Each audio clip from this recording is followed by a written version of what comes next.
Really, it's because I have a passion for quality.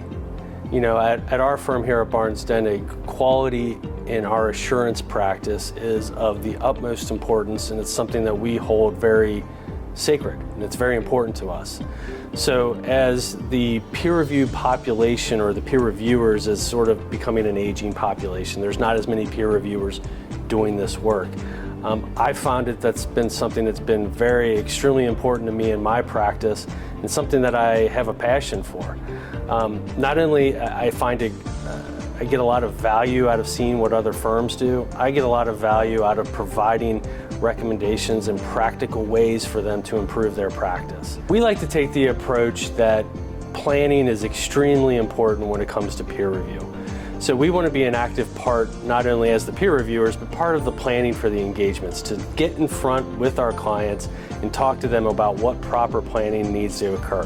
That's one of the things I always struggle with peer reviews, is that it's punitive in nature, and we always are going to have findings in a peer review. There's usually, more often than not, there's going to be something that comes up. And what I like to do is to think about it as more of a way for me as a peer reviewer to cultivate a culture of learning. I like to try to be a partner in the compliance efforts of the organization.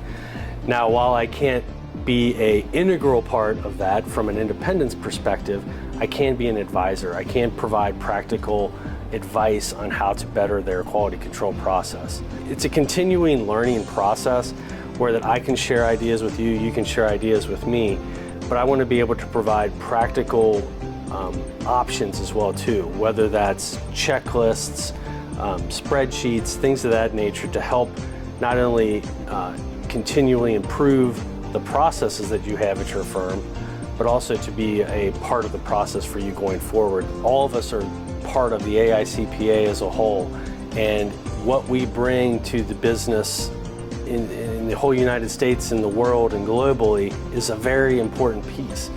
And anything that we can do to enhance quality within that organization and business in general is extremely important.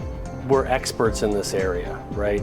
So as a peer review practice, we have the qualifications to bring to the peer review firms that we're going out to peer review.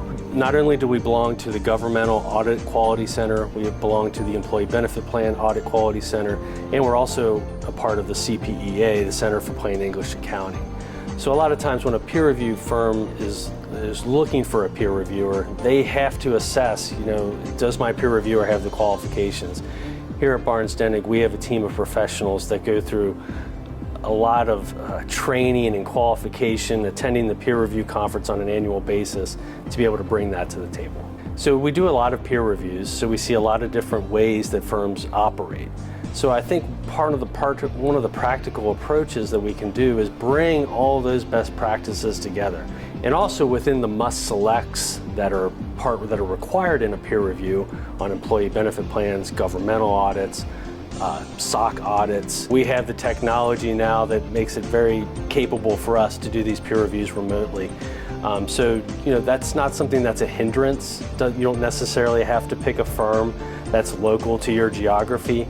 You know, we can do peer reviews all over the country. And as a peer reviewer, if I can help bring more peace of mind to the organizations and the firms that I work with, then that's going to make me feel a lot better.